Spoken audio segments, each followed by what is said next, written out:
We made it. We're in the second track of the Caring and Community. Thank you, everyone, so much for the patience and for being here with us today. We have now coming up sustainable practices in game culture. Remember that cameras are welcome but optional. You can rename yourself in Zoom, and you have the code of conduct that you can check. I will be copying all this in the chat. This session is being recorded. You can switch off your cameras if you want, of course. And today I have Bethlehem with us. She will be hosting this session. And I think we have met with Bethlehem online. There were several moments when we were about to get to know each other and when she was about to get to be part of Gaia, but there was always something happening and we have finally made it. And today we have her as our host. So yay! I will be pasting the bio here in the chat, but without further ado, Bethlehem, this is your session to host. Thank you so much. Thank you so much, Lou. And honestly, what a beautiful space to be in, honestly. And while a couple of people are recovering with health crises, but this is such a great way to just, distract yourself and get into something more meaningful. And so I thank you for the invitation as well for the hosting. And what connectedly, this is more about carrying communities and growing whatever is that nurturing space that we find in games culture that we don't normally see in a lot of different communities. So this session is mainly going to be about exploring different strategies, different cultures, and different structures around basically being able to keep and contain and grow communities around different. And the interesting part is that we have three panelists who are also from very diverse backgrounds. So it'll be, I think, also for me very interesting to get to know how different societies perform different in different communities. And so here we have with us Allison, Lan, and also Tobias. Allison will be discussing more on the mentorship side and basically how to support new voices, and I see that as encouraging to create, the base strata of the community so that they can grow on and keep growing as well, which is beautiful, and I can't wait to hear that. And Lan will be more talking in depth on about neurodivergence, but also the team around that and how to support them. And Tobias, with his, I think, vast amount of years of experience in directing different communities and helping them grow, will be able to share with us how to create these healthy communities, but not just create them, but also how to keep them cooking. So I'm pretty, very, very excited to hear from everyone, you guys. So let's take it off. I mean, we could start off with a listen, but first maybe I could give also her bio a little bit, and then we could start off with her intros. And so I'll just read from the text, and then if there's anything that you feel like you need to add, Allison, please feel free to do so. So she is a game producer, journalist also, based in Hong Kong and the US.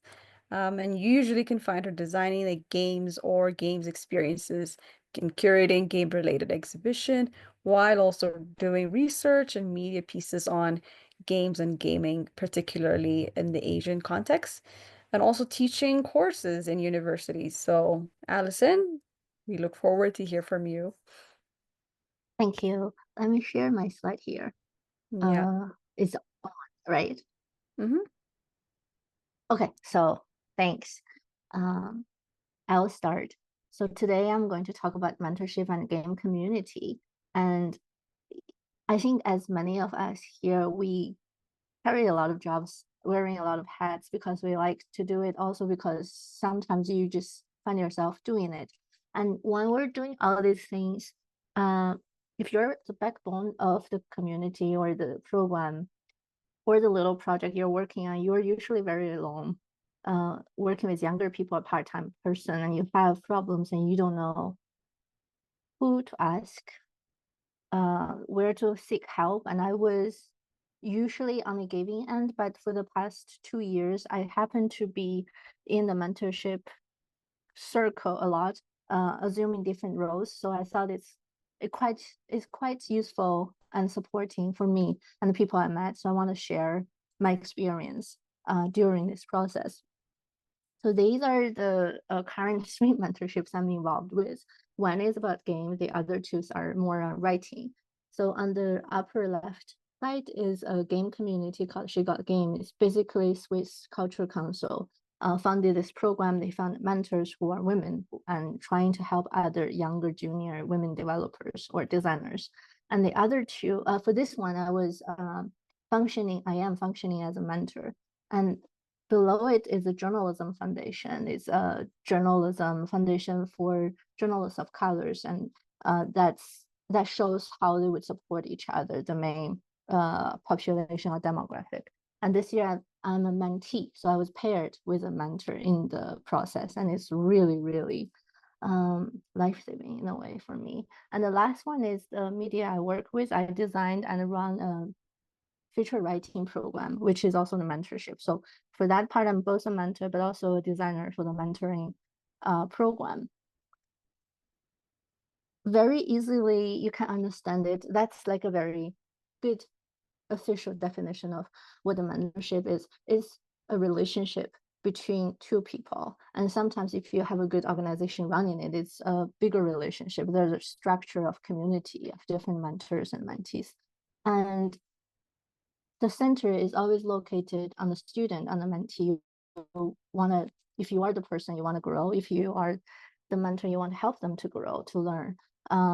It's not necessarily career oriented, it depends on the program, but mostly you are helping this person in a specific area that this mentorship is, not feel lonely, and show her or him that things are done for years and there's a reason. And so you're struggling not because of you, and there are ways to handle it. To be specific, I want to start with the mentee thing, because in my bio it says US and Hong Kong, but now I'm mostly based in US.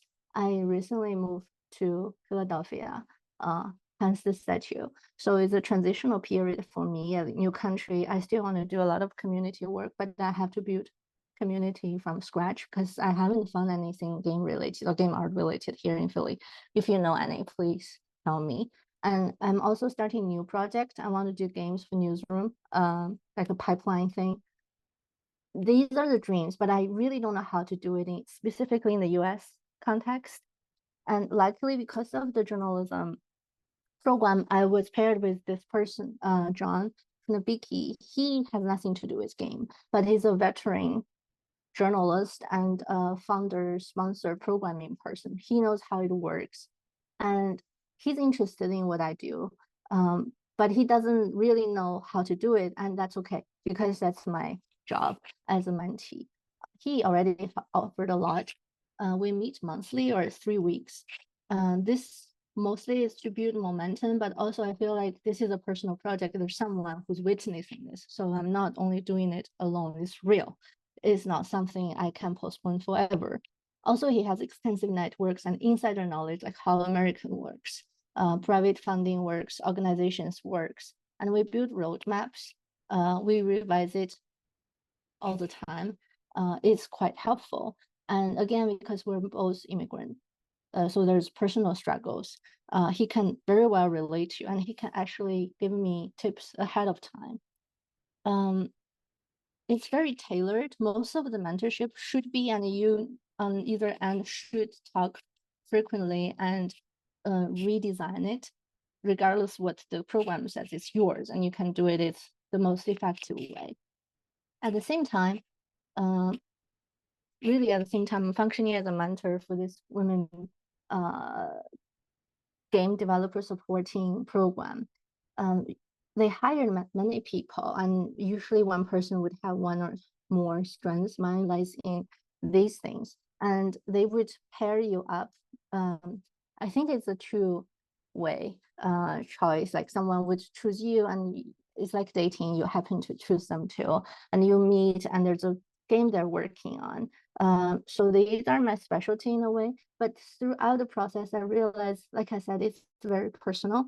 some of the developers or designers, they've already done everything. They just need a portal entry point to the specific stage or community they need to be, and I can be that person.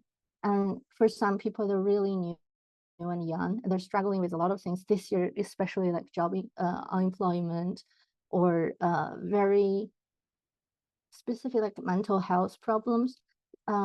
Gradually I realized it's really not about the game they're doing or the product. Of course, as a program designer, they want to say something as a concrete result, but it's more about the process, as everything is.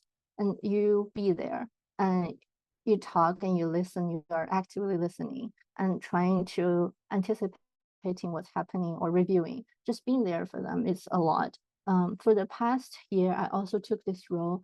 2 of the games, one was finally made, the other was never made. And the person who was doing it during the process, she lost her job, witnessed her co-workers almost committing suicide. So the game becomes really secondary, but someone to be there to tell each other, not only me telling her, but she telling me, it's not everything. It's important that you're you, it's not about game. I thought it's a very good experience.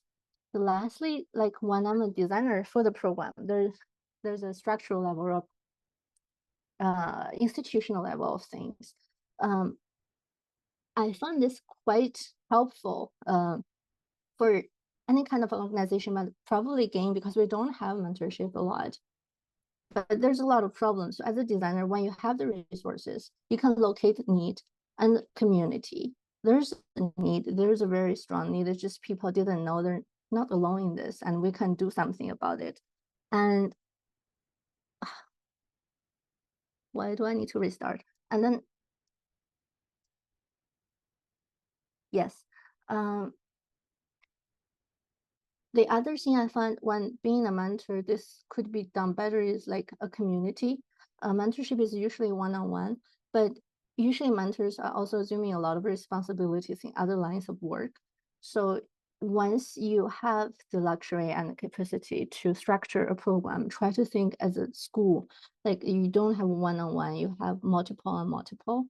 And that also creates a sense of being together.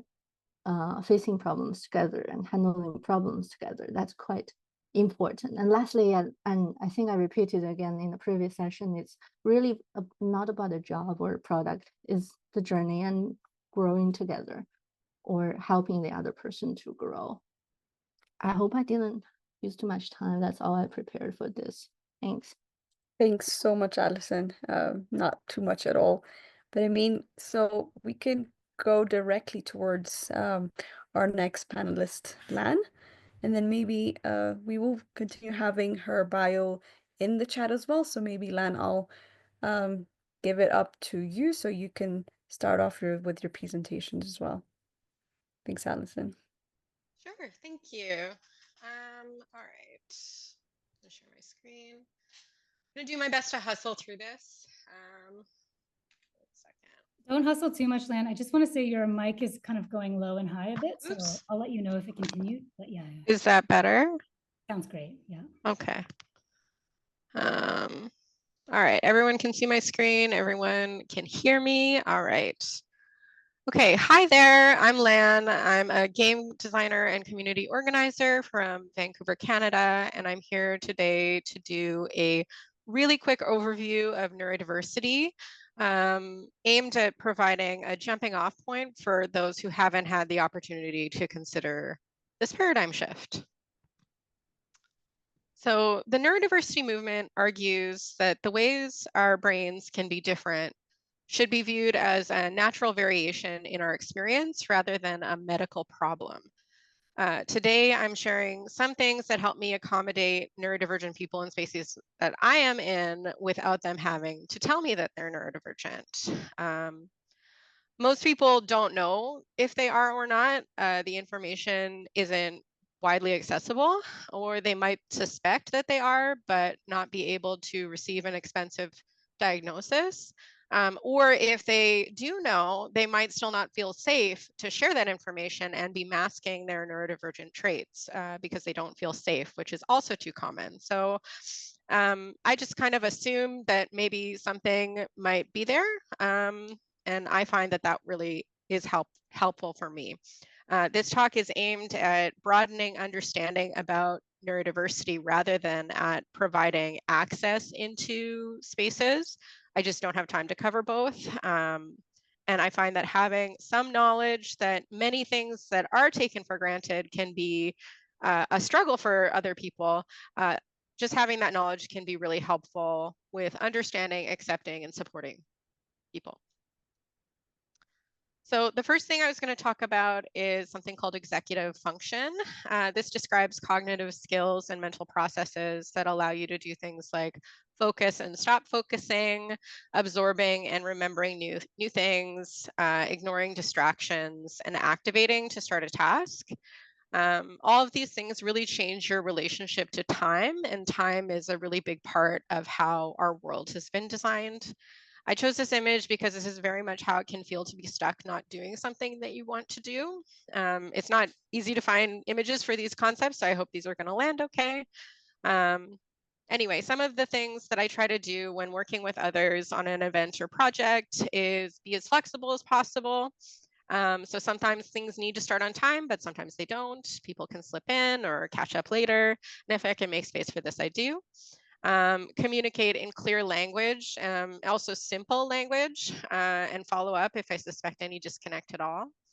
And then I try to write as much down as possible and put that somewhere central. Ensuring access to deadlines and other expectations and tools really helps people in a variety of ways. And these things sound really easy, but almost every workplace I've ever been at has failed at them pretty reliably. And that last one I usually end up doing myself, whether it's my job to or not.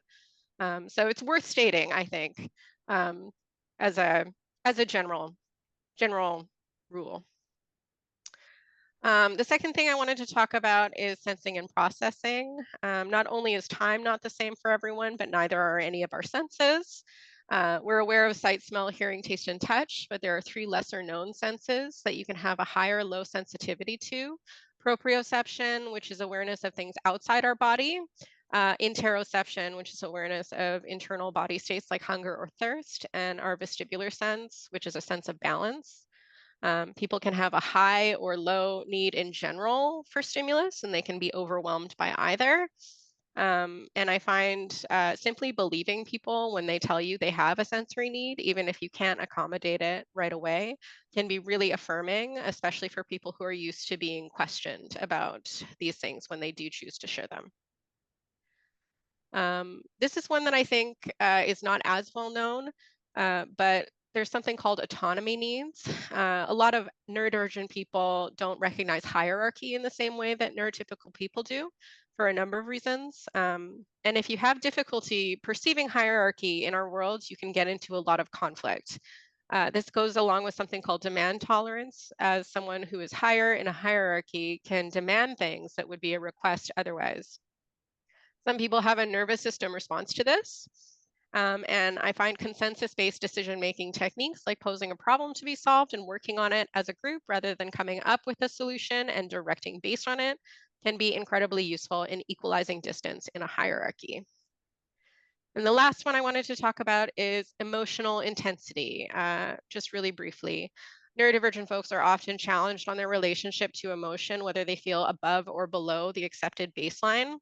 Something I find useful when there's a tension in my teams is to look for real information, just what are the concrete facts around whatever it is that's happening. And something I've found that can help is trying to imagine and then sharing the most generous way that something could have been intended. If even one person is doing this, it can create space for that possibility and lower the volume considerably. Knowing that our assumptions about how people experience time, the senses, hierarchy, and emotions might not be correct can really help in coming up with generous interpretations in the absence of that real information. And that's it. I have some resources through that QR code. Thank you for listening to my talk. Thanks so much, Lan. That was actually pretty sweet and quick. Yeah, so moving over to Tobias. I hope you're ready for us. Likewise, I've done a brief intro about him. Absolutely. And here we have him on the bio, and the floor is yours. Yeah, fantastic. So thank you, Bethlehem, for the introduction, and Lou for posting the bio. So let me quickly share the screen. This is a little bit somewhat impromptu, somewhat. Let me see if that's. Do you see? No, do you see the presentation? No, you don't. LinkedIn. Keynote. Now better? Better. And we see the little ones on the side too. Okay, good. But now, That's Now- better. Perfect. So I would like to share, because I was thinking I'm speaking to a group of organizers, curators, many people who are in the space, bringing people together via our art. And what I can share also, yeah, maybe in a conscious way. So my topic would be prepare to die, nurturing community with the end in mind. It sounds a little bit dire, but it's like about I'm curating events for the last 15 years, and what oftentimes is not taken into account, of course, that communities can go in different directions again. And so I wanted to share a little bit about that and open the space actually for conversation. So running events follows very human needs. We want to be seen, want to feel connected, have impact, maybe build something which exists in a longer perspective.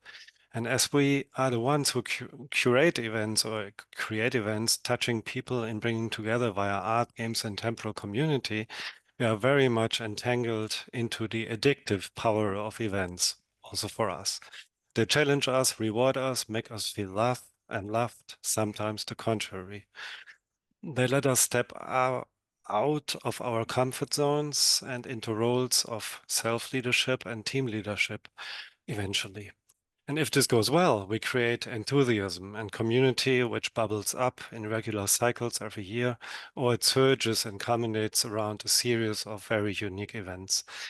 Your events potentially might even have transformed people and their expectations towards others for the better. And there could be much more being said about what events can be and do for us, but what we rarely talk about is what happens when they die. Public funding might run out, a team might get into a quarrel, people might actually, I wanted to talk about that originally, so don't depend on public funding only, but that's, yeah, I took a different turn now. A team might get into a quarrel, people might go to different cities, or the company, like in our case, for one of our events got sold, and under new leadership, the values and objectives change so that everybody decides to leave. Later, everybody came together again, but that's a different story. You might feel that you don't feel events anymore, and it's time to move on to something else, or the pandemic might have made all plans and achievements futile for a long while. So no matter how things are, on one hand, of course, or maybe we cognitively know we always have the choice of how we react, how we carry ourselves in any given situation. But it's hard if you're entangled, or at least it was for me a few times, to disconnect or stay connected, not connected, as this event was not there anymore. Expecting things to end, though, is of course, in that sense, I hope it's not fatalism and negativity, but on the contrary, it helps us to enjoy the dance of creating events and community while the energy is there and abundance is created, as it gives us opportunities to introduce small little zones where we reflect why and how things are as they are and how great that is. But how do we do that practically? Of course, we might know that not only the team, but also the people who visited your events will not forget when you touch their emotions via games and art and the community. And you might have shown compassion or vulnerability and have bonded with lots of people. But there's a risk we are addicted to the pushes events give us. And the last thing we want is to let go. So how do we do this emotionally? Of course, I can't go into a full psychological perspective. I'm neither an expert, I've just experience. But what helped me is reading the work by fantastic Priya Parker. You might know this book, or I guess it's kind of a seminal work for events as a whole. the art of gathering. So in her book, she suggests that we consider that each event also encompasses a little death, because it has to end and should be designed consciously so.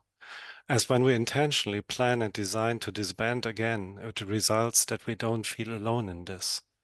Especially this counts for us organizers ourselves in running these things. It begins with winding down, setting a signal that things are unmistakably coming to a close, kind of not sugar or self-talking to each other alone. In case of our teams, that things are really happening and that we are sensing is happening as a whole. Secondly, Priya Parker suggests looking inward and looking outward. Looking inward is meaning making and connecting one last time. This is who we are, gathering in an open and vulnerable position to exchange on what has been experienced and what this meant for everybody, which in turn forms what the time together was for us as a group, making sense of what was experienced together. Then turning outward means the final separation and re-entry in the outside world. But as we don't do it alone, we say goodbye together to the group. There's different methods and techniques, of course, for this, and discussing what you'd want to do next in your normal contexts and into the things which come next, because they 100% will come. Kind of being intentional about a safe passage back into the world after the event and after the group again. This can be challenging, last sentence. This can be challenging as we have the longing to stick to what was so great and might make up a big part of our identity. In my case, for example, Ludicious in Switzerland. But being intentional is to see the end of events also as a rite of passage, experience together, closing together, and moving on with full hearts.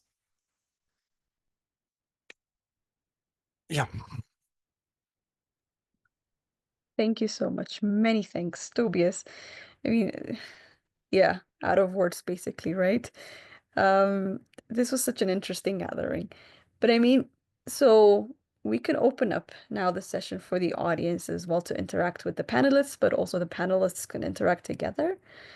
But meantime, while we have questions gathering, Tobias, I'm curious. You've mentioned about the art of gathering, basically, and also how there's this bit of a difference between like growing communities, like with Allison's experience and Land's, like how it's more a continuum of sessions and building on top of one another, whereas these events come in, let's say, episodes. There's a beginning and a small ending to it.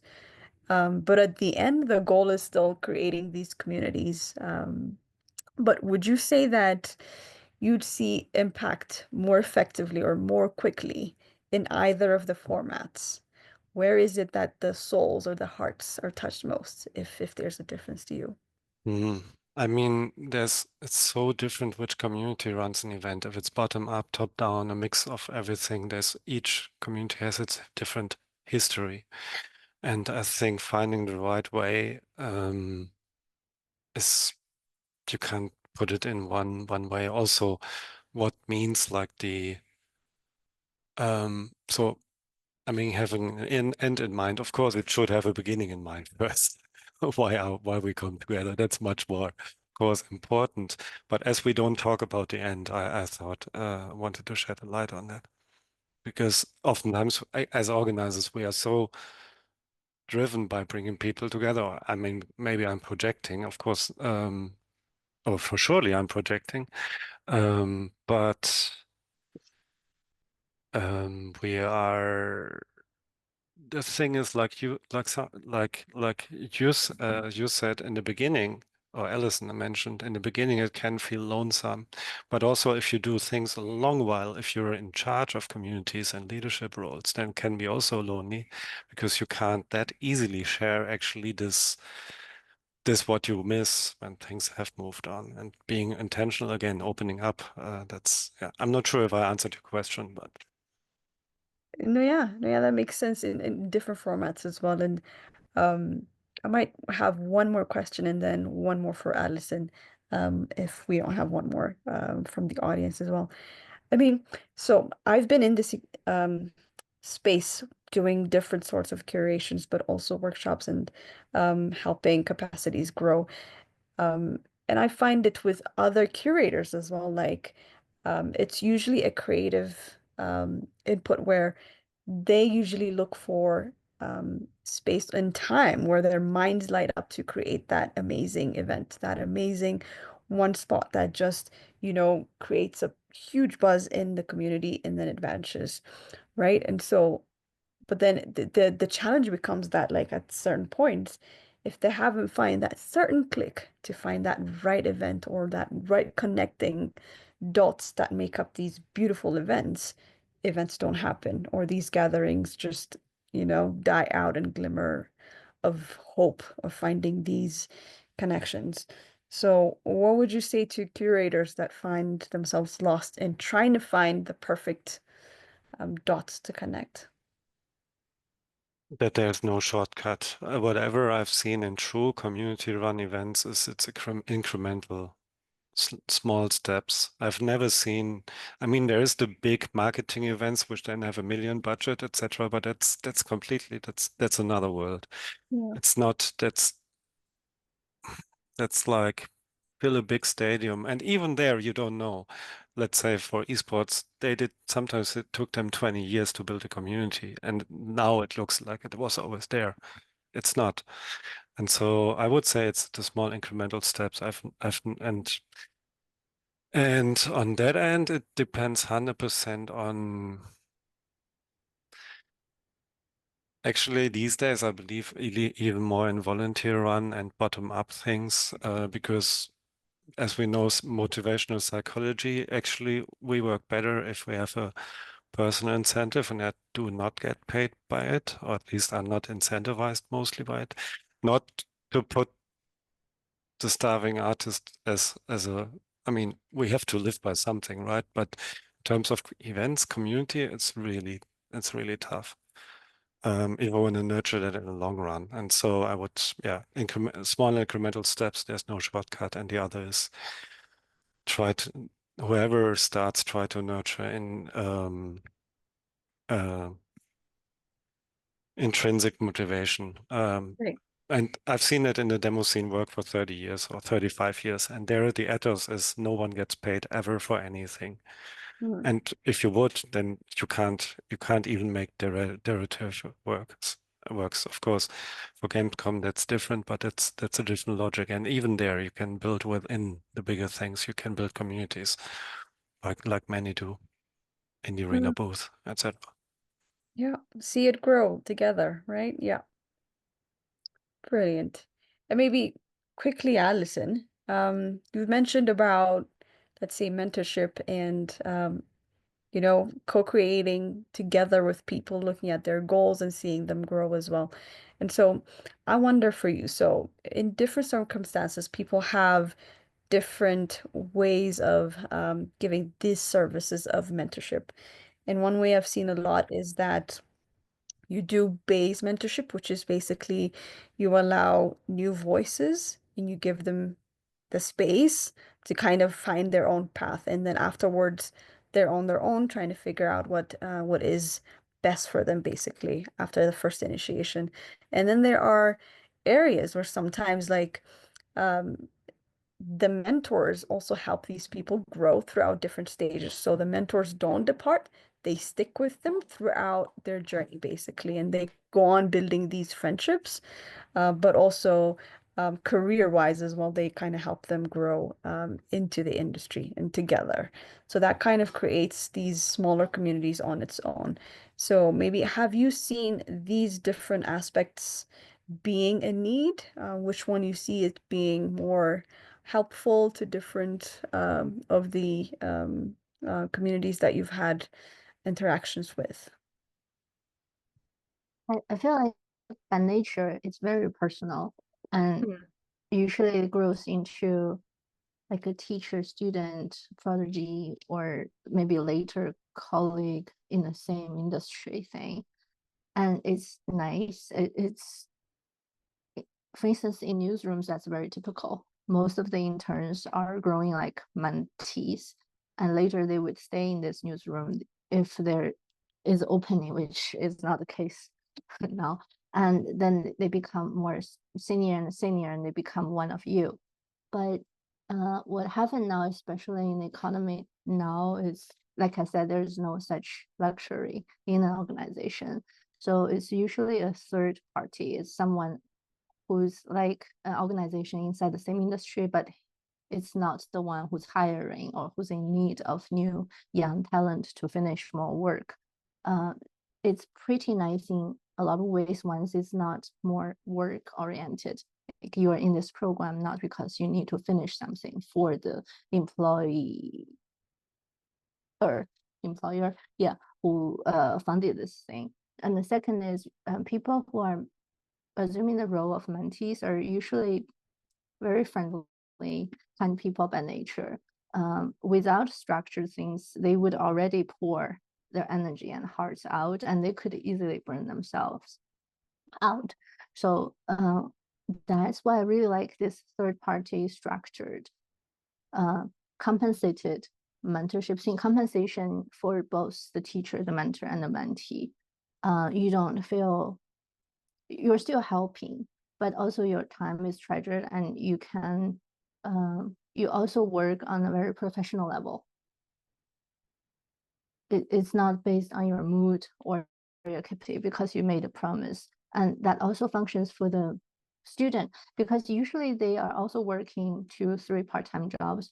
They don't have time to build something on their own or have time to fit their own problem. But if they're compensated on this, in exchange, they provide their time to work on project that's related to the program.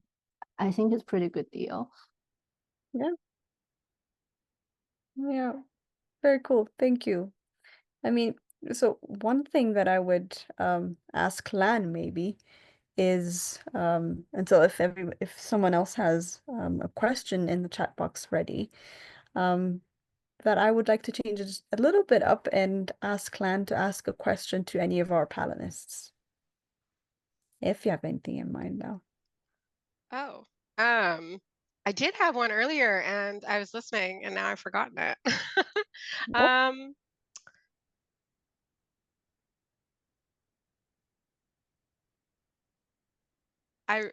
My mind's Okay. totally blank now. Sorry. No worries. I did have one earlier. We'll Maybe it will come back. Yeah, we'll come back to it. So maybe in the room, we do have 5 more minutes. So if anybody wants to pop a thought, then it would be the right time.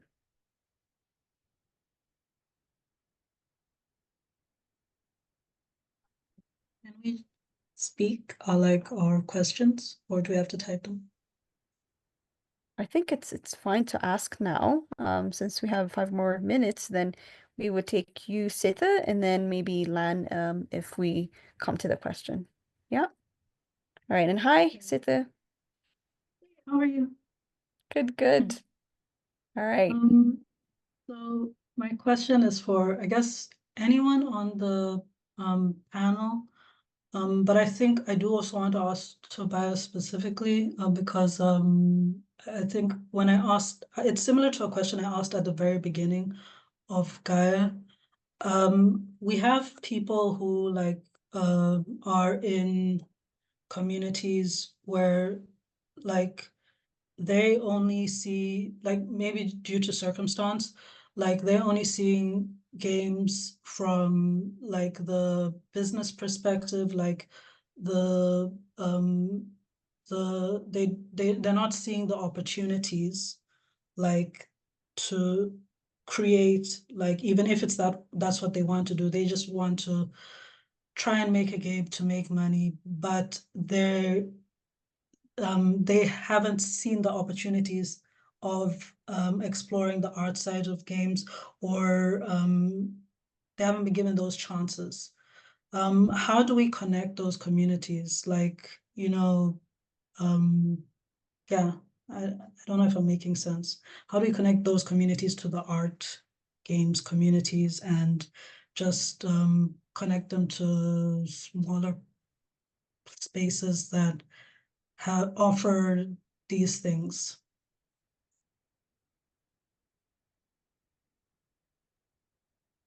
if anyone else, but very,